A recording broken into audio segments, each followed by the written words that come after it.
Wait, क्यों ना ये सरप्राइज वीडियो के आखिर के लिए रखा जाए, क्योंकि इस सरप्राइज को देखने के बाद मुझे मालूम है आपको बहुत बड़ा झटका लगने वाला है। और वैसे मुझे मालूम है तुम में से कुछ लोग वो हैं जिन्होंने मुझे पहले देखा हुआ है, और कुछ लोग वो हैं कि जिनको मेरे फेस रिवील में घंटा फर्क नहीं पड़ता, और बाकी कुछ लोग वो हैं वैसे जितने व्यूज आते हैं तो उस हिसाब से बंदे पूरे हो गए हैं, तो और कुछ लोग हो नहीं सकते।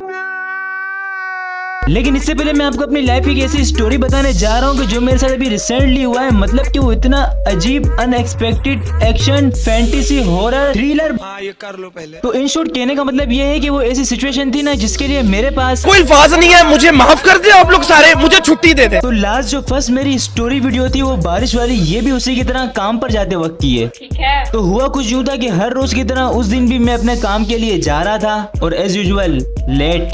क्योंकि यार मुझे नहीं पता कि मुझ में ऐसा कौन सा कीड़ा है कि मुझे जिस जगह पर जिस टाइम के ऊपर पहुंचना होता है मैं उस टाइम के ऊपर अपनी डेस्टिनेशन से निकलता हूँ। अरे कहना क्या चाहते हो? कहने का मतलब ये है कि अगर मुझे किसी जगह 11 बजे पहुंचना है तो मैं 11 बजे वहाँ पर पहुंचूंगा नहीं, बल्कि 11 बजे अपनी डेस्टिनेशन से निकलूंगा। अब रास्ता चाहे 10 मिनट का हो या आधे घंटे का, उतना लेट तो मुझे होना है। बाकी बात रही बॉस की, तो उन्होंने भी मुझे कुछ टाइम समझाया फिर बोलना छोड़ दिया। इस वजह से शायद कि मुझे जो भी काम ग्रुप में असाइन होते हैं वो मैं उन्हें टाइम पर करके दे देता हूँ, तो शायद इस वजह से मुझे कुछ नहीं बोलते, क्योंकि बहुत चंगा ना मैं। हाँ, मुझे मालूम है घुमा फिरा के मैंने बिला फजूल अपनी तारीफ कर ली है। तो हुआ कुछ यूं था कि काम पर जाने के लिए मैं अपने घर से निकला, बाइक स्टार्ट की, करीब ही मेरे घर के पेट्रोल पंप है वहां पर गया, मैंने पेट्रोल डलवाया। पेट्रोल डलवाने के बाद मैं अपने जेब से पैसे निकाले, फिर उसको मैंने पैसे दिए। उसके बाद मैंने अपने जेब से हैंड फ्री निकाली और मोबाइल निकाला, मोबाइल के अंदर हैंड फ्री लगाई, और फिर मैंने तो बस फिर क्या मजे से एक कान के अंदर हैंड फ्री लगाते हुए गाना सुनते हुए जा रहा था। अब ऐसा नहीं है कि पीछे गाड़ियां आ रही थी इस वजह से मैंने दूसरे कान में हैंड फ्री नहीं लगाई, उसकी वजह यह है कि दूसरे साइड की हैंड फ्री मेरी खराब है। मैं गरीब हूँ। अब मजे से हल्की आवाज में गाना सुनते हुए बाइक चला रहा हूँ, कोई टेंशन नहीं थी, सिर्फ ये था कि थोड़ा जल्दी ऑफिस पहुंच जाऊं, क्योंकि ऑलरेडी लेट हो चुका था। मैं बिल्कुल रिलैक्स होकर काम के लिए जा रहा था, माहौल भी बड़ा अच्छा था, सफर भी काफी सुहाना था। वैसे तुम लोग समझ तो गए होगे कि बिला फजूल इंटरेस्टिंग स्टोरी बनाने के लिए लंबी करने की टेक्निक आजमा रहा हूँ ताकि मुझे वॉच टाइम मिल जाए। तो बस ऐसे ही बारिशों की खुशगवार मौसम के साथ बाइक चलाते हुए जा रहा था, और खुशगवार मौसम भी कैसा कि अगर साइक्लोन भी आना होता है वो भी गुलाब नाम का आ रहा है। और कराची वाले तो इसमें ही खुश हो रहे थे कि चलो गुलाब नहीं आई तो क्या हुआ, कम से कम गुलाब नाम का साइक्लोन तो आ रहा है। लेकिन मजे की बात यह है कि वो भी नहीं आया। हाँ तो यार मैं कहा था कि मैं मजे से बाइक चलाते हुए जा रहा था, मौसम भी बड़ा सुहाना। हाँ मैं समझ गया, इस लाइन को मैं तकरीबन तीसरी या चौथी मरतबा बोल रहा हूँ। एक काम करता हूँ, ये लाइनें छोड़ देता हूँ। तो हमारे मुल्क के अंदर जितने भी बाइकर्स या राइडर्स होते हैं उनके अंदर 80% तो वो लोग होते हैं कि जिनके पास गाड़ी के कागजात नहीं होते, और 45 से 50% वो लोग होते हैं कि जिनके पास गाड़ी के ड्राइविंग लाइसेंस ही नहीं होता। लेकिन चालान से बचने के लिए लोग कम से कम हेलमेट पहन लेते हैं ताकि पुलिस वाले ना रोके। और मैं जो है ना गाड़ी के कागजात लेके जाता हूँ, ना ड्राइविंग लाइसेंस लेके जाता हूँ, और कुछ लोग तो हेलमेट लेके जाते हैं, मैं तो हेलमेट भी नहीं पहन गया था। मतलब कि फुल स्वेग के अंदर, अगर कोई पुलिस वाला रोकेगा भी तो कट मार के निकल जाएंगे, क्या हुआ यार। और अब तक ऐसा ही होता था कि जब भी कोई पुलिस वाला मुझे रोकता था ना, अगर मैं बाइक चला रहा हूँ, तो मैं क्या करता था, मैं साइड से कट मारते हुए निकल जाता था। लेकिन वो तो आपने सुना होगा कि हर वक्त अच्छा नहीं होता। और फिर रास्ते में मुझे एक जगह पुलिस वाले ने रोका, और एज यूजुअल मैं साइड में से कट मारते हुए निकल गया। तो बस कट मारते हुए जैसे मैं आगे गया, मैं अपनी धुन के अंदर तकरीबन 70 की स्पीड के अंदर बाइक चला रहा हूँ। आगे एक बस वाला जा रहा था जिसके गेट के ऊपर कंडक्टर खड़ा हुआ था। तो वो बस का कंडक्टर मुझे इशारा करते हुए बोलता है, बेटा तू पीछे देख। और जैसे मैंने पीछे देखा तो मैं क्या देखता हूँ कि एक पुलिस वाला हैवी बाइक के ऊपर मेरे पीछे आ रहा है। और उस पुलिस वाले को देखने के बाद मैं इतना समझ गया कि लग गए। उस ट्रैफिक पुलिस वाले को देखकर गाड़ी रोकने की बजाय मैंने इस डर से गाड़ी भगाना शुरू कर दी कि यार अभी वो रोकेगा, फिर बोलेगा डबल चालान दो, पहले रोका तो क्यों नहीं रुके। ऑलरेडी मैं काम के लिए लेट हो चुका था, तो वो जो मेरी 70 की स्पीड थी ना वो तकरीबन 80 क्रॉस कर चुकी थी, और मैंने बाइक को और भगाना शुरू कर दिया। अब ये देख के ना उस पुलिस वाले की भी हट गई कि मुझे देख के भी बाइक नहीं रोक रहा, तो उसने और बाइक तेज भगाई, और उसके बाद जो कि हैवी बाइक थी वो थोड़ी देर में मेरे साथ आ गया। अब मैं भी फुल स्पीड में बाइक चला रहा हूँ और वो पुलिस वाला भी मेरे साथ साथ चल रहा है। अभी भी मैं वो सीन को इमेजिन करता हूँ ना तो मुझे टॉम क्रूज की वो मिशन इम्पॉसिबल फिल्म याद आती है। हाँ ये लाइन बल्कि मैं अपने आप को टॉम क्रूज नहीं कह रहा, इमेजिन करने में क्या जाता है। लेकिन अब आगे जो मेरे साथ सीन हुआ है ना, मुझे पता है आप लोग यकीन नहीं करोगे और आप समझोगे कि ये फेक स्टोरी बना रहा है, लेकिन यार सीरियसली ये मेरे साथ सीन हुआ है, बिल्कुल अनएक्सपेक्टेड था ये मेरे साथ। तो हुआ कुछ यूं था कि वो जो पुलिस वाला मेरे साथ साथ चल रहा था उसने मुझे रोकने के लिए मेरा कमीज पकड़ा चलती हुई बाइक पे। तो मैंने क्या किया कि मैंने अपना कमीज छुड़ाने के लिए झटका मारा। तो जैसे मैंने कमीज छुड़ाने के लिए झटका मारा तो वो पुलिस वाला बाइक समेत जमीन पे गिर गया।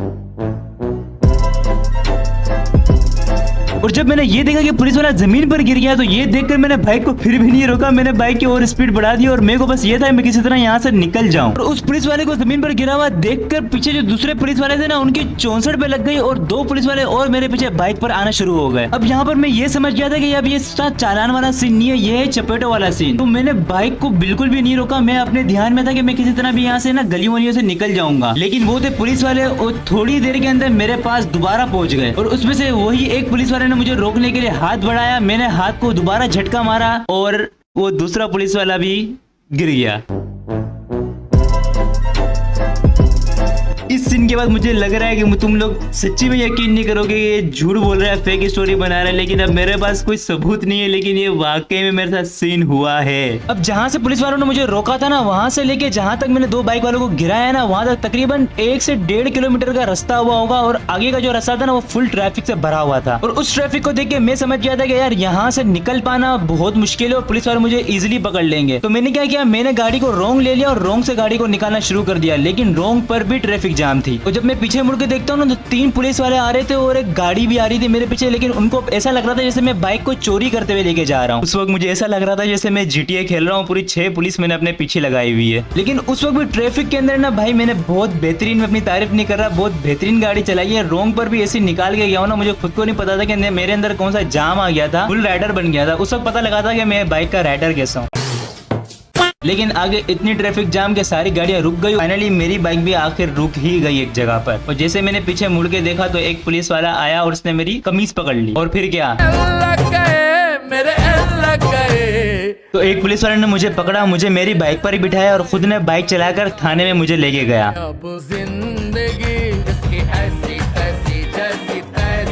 और अभी भी सीन खत्म नहीं हुआ है, अब बताता हूँ इसके बाद क्या हुआ है। जैसे थाना आया मैं बाइक से उतरा, वो मुझे कमीज पकड़ के सीधा अंदर खींच के लेके गया और मुझे एक पीछे से पुलिस वाले ने आया और मुझे पीछे से दिया एक चंबा। तो मेरी भी हट गई, मैं वैसे गुस्से में था, एक तो दिमाग घुमाया हुआ था इन लोगों ने, मेरा भी हाथ अचानक उठ गया और उसको मैंने भी चमाट मार दी। हाँ मैं बता रहा हूँ मैं यहाँ पर गलत हूँ, मैंने चालान के लिए गाड़ी भी नहीं रोकी, सब मेरी गलती है। लेकिन यार एक तो ये पीछा नहीं छोड़े, काम पर जाने ऑलरेडी मैं इतना लेट हो चुका था, तो बस अभी उठ गया मेरा भी हाथ और बहुत बड़ी गलती हो गई थी उस वक्त मेरे से ये। लेकिन ये चमाट वाली हरकत करने के बाद मैं ये समझ गया था कि उस्ताद अब तो ये लोग पक्का मेरा गैंग बैंग करने वाले हैं। तो जैसे ही मैंने उसको चमाट मारी ना सारे पुलिस वाले मेरे पर आ गए कि इसको अब नहीं छोड़ना, मुझे मारने पर आ गए थे जितने भी वहाँ पे पुलिस वाले अंदर थाने में थे। उस वक्त एक मसीहा मुझे बचाने के लिए बीच में अचानक आया और उसने सबको रोका। और आप यकीन नहीं करोगे वो कौन था।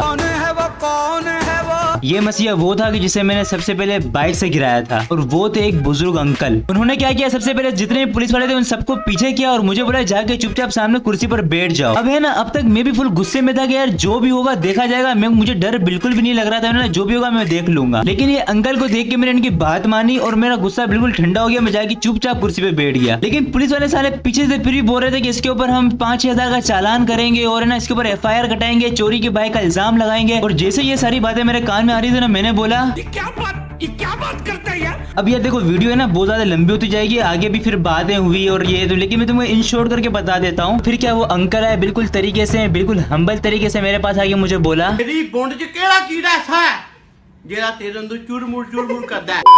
नहीं ऐसा कुछ भी नहीं बोला था। वो अंकल है, उन्होंने मुझे डांटने या मुझे मारने की बजाय मुझे समझाना शुरू कर दिया। और जैसे उन्होंने जब बैठने गए ना तो जब उन्होंने पाँव ऊपर किया ना तो इनके उस पाँव की तरफ से खून निकल रहा था और हाथ पे भी काफी जख्म लगे थे, वहां से भी खून निकल रहा था बाइक पर गिरने की वजह से। अब जब मैंने ये सीन देखा ना कि यार एक तो बंदा मैंने इसको गिराया है, ऊपर से ये मुझे बचाने भी आया और उससे इतना खून निकल रहा है, तो ये सीन देखने के बाद यार मैंने दिल में सोच लिया था कि यार अब जितना भी ये चालान बोलेगे ना ये अंकल, मैं इनको चालान फुल भर दूंगा और इनकी जो जख्म पट्टी वगैरह जो भी है ना उसका भी खर्चा मैं उनको देकर ही जाऊंगा, क्योंकि उस वक्त मैं बहुत ज्यादा गिल्टी फील कर रहा था अपने आप में ही। और फिर समझाने लेक्चर वगैरह देने के बाद अंकल ने मुझे बोला बेटा तुम्हारे पास ड्राइविंग लाइसेंस वगैरह कुछ भी नहीं है, तुम्हारी बाइक यहीं खड़ी रहेगी, तुम अपने अब्बा को फोन करो और अपने अब्बा को इधर बुलाओ। ये सुनने के बाद मैंने अंकल को बोला अब्बा नहीं मानेंगे। और फिर जितने भी पुलिस वाले थे उन सबसे तरीके से मैंने बात की, सबसे सॉरी कहा और फिर मैंने बोला अंकल जितना भी आपका चालान बनता है वो चालान मैं आपको दे रहा हूँ, आपकी जख्म पट्टी का खर्चा भी दे रहा हूँ, मुझे माफ कर दो। बस हवा निकल गई। हाँ हवा निकल गई और कभी कभार हवा निकालना भी जरूरी होता है। वो तो तुम लोगों ने सुना होगा कि मुसीबत के बाद गधे को भी बाप बनाना पड़ता है।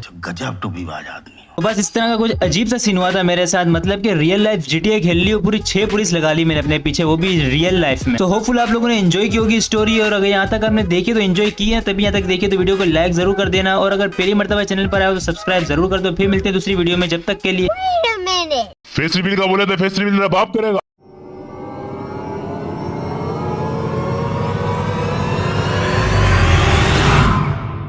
अबे साले हमारे यहाँ ऐसा ही होता है। Oh, I feel it tonight. There's something inside that I can't ignore.